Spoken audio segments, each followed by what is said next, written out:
국부 이순만 대통령. 해방 전에는 이스만 박사라 불렸던 그분이 1939년부터 1941년까지의 상황을 정리하고 미국의 미래를 예측하여 일본의 가면을 벗긴다는 한 권의 책으로 집필 1941년 그해 출간했을 때에는 그 누구도 이후에 벌어질 일을 생각하지 못하였습니다. 그러나 그 책이 출간되고 불과 반년이 채 되지 않아 과연 이스만 박사의 장담하신 대로 일본군에 의한 하와이 진주만 기지공습이 일어났고 마침내 미국은 자국 역사에서 남북전쟁 이후로 가장 거대한 전쟁인 태평양 전쟁에 돌입하게 되었습니다. 그리고 이스만 박사의 그 책은 예언서라 불리며 희대의 베스트셀러로 등극하였습니다. 마치 미래를 보고 온 듯한 이스만 대통령의 예언서. 이 정도면 거의 미래를 보고 왔다고 해도 과언이 아니겠다는 생각조차 들었지요. 이스만 대통령은 당시 일본의 폐악질과 미국의 상황을 보며 분석하여 예측하셨고 일본과 미국의 전쟁을 예언하셨지만 그 책에는 단지 그것으로 끝나는 게 아닌 그 시점으로 보면 근 70여 년 후에나 벌어질 차별금지법에 대한 경고와 동아시아의 동양연합이 어떠한 이념을 바탕에 두고 어떤 행태를 보이게 될 것인지, 지금도 미국인들을 미혹에 빠뜨려 옳고 그름을 분간하지 못하게 만들고 있는 소위 정치적 올바름에 대한 경고와 자국이 침략의 위기에 있고 자국민이 모욕과 핍박을 당하는데도 거기에 대해서는 침묵하고 오로지 대책 없는 평화만을 부르짖는 한심한 평화주의자들의 모습도 너무도 적나라하게 비판하고 있었습니다. 이 책이 출간될 당시인 1941년의 미국을 보면서 2018년의 한국이 그대로 오버랩되는 기가 막힌 명저였는데 77년을 사이에 둔 데자뷰 현상을 보면서 당시 미국의 운명에서 우리나라의 운명이 어떻게 될지 참고하여 보는 것도 좋을 것 같습니다. 1941년의 미국은 일본인들이 반대할 것이기에 태평양 군도의 전초기지들을 요새화해서는 안 된다고 생각했습니다. 1941년의 미국은 일본인들이 태평양을 자신들의 뒷마당이라 주장하고 있기에 미군은 태평양에서 함대 기동 훈련을 해서는 안 된다고 생각했습니다. 1941년의 미국은 미국 본토 내부로 일본인들이 유입되는 것을 규제하는 법률을 제정하는 것이 일본인에 대한 민족적 모욕이기에 그렇게 해서는 안 된다고 생각했습니다. 1941년의 미국은 일본인은 자긍심이 강하고 예민한 민족이므로 그들을 비판하여 감정 상하게 해서는 안 된다고 생각했습니다. 1941년의 미국은 일본은 평화를 원한다. 전쟁은 터무니없다. 일본은 전쟁 광들을 증오한다는 일본의 대대적인 선전을 그대로 믿었고 일본의 실상을 아는 미국의 단체들은 일본 외교관과 선동가들의 합동 로비로 격리되고 고립되었습니다. 1941년의 미국은 일본의 전쟁 음모를 경고하는 이들을 호전광으로 매도하였고 일본의 저의를 의심하기는커녕 자국의 정책만을 비난하는 국민들로 가득했습니다. 1941년의 미국은 일본의 각종 요구들은 미국 자신들이 일본에 강요한 불공평 때문이니 일본을 의심해서는 안 되고 모두 들어주어야 한다고 생각하는 국민들로 가득했습니다.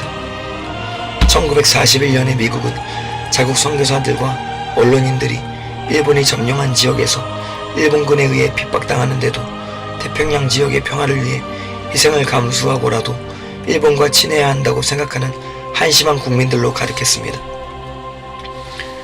1941년의 미국은 일본군이 자국의 군함을 고의로 폭격하여 침몰시키고 승무원들을 살상하는 짓을 빈번하게 함에도 제대로 책임을 묻고 벌하지 않고 사과 표시와 유감 표명만을 받아낼 뿐이었습니다. 1941년에 미국은 자국에 거주하는 일본인들이 미국 국민을 살상하여 일본인이 차별당한 것에 대한 보복이며 차별 대우를 시정하기 위한 것이라고 포장하는 것에 대해 비판하지 않았고 일본인들이 자신들을 차별하면 복수할 것이라 대놓고 외치는데도 그들을 경계하기는커녕 일본인을 자극해서는 안 된다는 분위기만 조성되었습니다. 1941년에 미국은 신문에 일본을 비난하는 기사가 실리면 해당 신문자와 편집장을 향해 미국 내 일본인들의 격렬한 비난과 항의 전화, 투서가 이어져 언론들이 그것을 두려워해 일본 비판 기사를 배제하고 일본 친화적으로 신문을 채우고 있었습니다.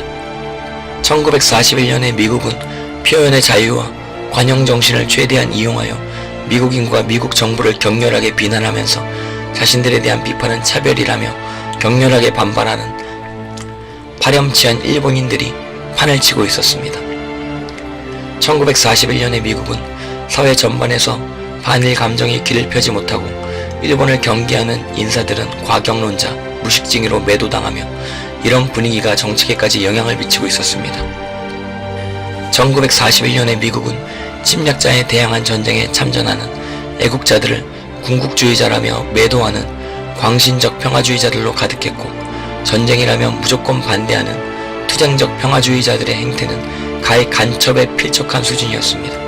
1941년에 미국은 자국의 안보를 대비하는 것조차 방해하면서 평화를 위해서는 조국을 위한 전쟁도 거부하겠다는 한심한 미국인들로 가득했고 그런 자들은 정작 침략을 일삼는 나라들에 대해서는 아무 비판도 없고 그런 나라에 가서 평화를 외치지도 않으면서 오직 자국인 미국에 대해서만 손가락질했습니다. 1941년에 미국은 침략적 전체주의 국가들이 외치는 거짓 평화를 믿고 미국의 안보를 포기하라고 외치는 평화주의자들로 가득했고 특히 많은 기독교인들이 여기 가담하여 원수를 사랑하라는 것을 내세워 이적 행위에 가까운 짓을 벌였습니다. 그리고 과연 미국은 어떻게 되었을까요? 1941년에 미국은 그 해가 가기도 전에 일본군의 진주만 공습을 시작으로 거대한 침략에 직면했고 이후 5년여 동안 태평양 전쟁을 치르며 35만 5천 명의 아들들과 딸들이 죽고 다치는 대가를 치러야만 했습니다. 1941년의 미국을 보면서 2018년 우리나라의 모습이 겹쳐 보이지 않을 수가 없었습니다.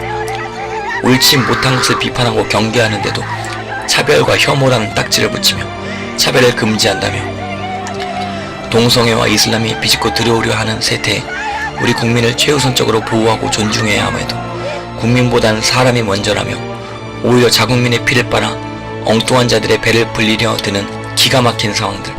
저 위의 북계는 핵과 미사일로 언제든 우리나라를 침략할 마음가짐이 갖추어져 있음에도 비핵화를 하겠다느니 종전을 하겠다느니 평화를 추구하겠다느니 하는 그따위 립서비스에 현혹되어 도리어 적군 앞에서 우리의 무장을 내려놓으려 들고 북계 침략을 경계하는 애국자들을 호정광으로 매도하는 시츄에이션. 북괴군의 기습이 아군 해군의 군함을 침몰시키고 국토에 포탄을 날려대고 있음에 사과 표시와 유감 표명만을 받고 상황을 정리하는 모습이 그대로 겹쳐지며 이런 상황에 양심적으로 병역을 거부하겠다느니 전쟁은 절대로 안된다느니 하며 이쪽에 힘을 빼고 있는 자들도 너무나 많은 현실입니다. 1941년에 미국은 그러한 적폐가 쌓이고 쌓이다 결국 태평양 전쟁이라는 거대한 침략에 직면하였고 그 전쟁으로 수십만의 귀한 목숨을 날려먹고 나서야 빠졌던 혼들이 되돌아와 침략자들을 쳐부수고 다시금 중흥할 수 있었습니다. 2018년에 우리나라는 과연 어떻게 될까요? 이러한 적폐가 쌓이고 쌓이다 아주 우리를 만만하게 본 북계가 이만하면 이길 수 있겠다며 남침을 감행하여 그 전쟁으로 수많은 귀한 목숨을 날려먹게 된다면 그제서야 빠졌던 혼들이 되돌아와 다시 정신들을 차릴 수 있겠습니까? 말로 해서 안되면 얻어 터지면서라도 배워야 하는 것이 세상 이치입니다. 과거 사사 삼손이 머리를 밀리고 블레셋 감옥에 갇혀 연자매를 돌리는 신세가 되고 나서야 정신줄을 잡고 하나님께 매달려 다시 일어섰듯이 1941년에 미국이 피를 보고 나서야 아픈 줄 알았고 관뚜껑을 덮고 나서야 죽는 줄 알았듯이 이 지경에 처하여서야 정신들을 차리고 다시 일어섰듯이 2018년에 우리나라도 정신을 차렸으면 합니다. 여호와여, 내가 주께 대한 소문을 듣고 놀랐나이다. 여호와여, 주는 주의 일을 수년 내에 부응하게 하옵소서. 이 수년 내에 나타내시옵소서. 진노 중에라도 긍휼을 잊지 마옵소서.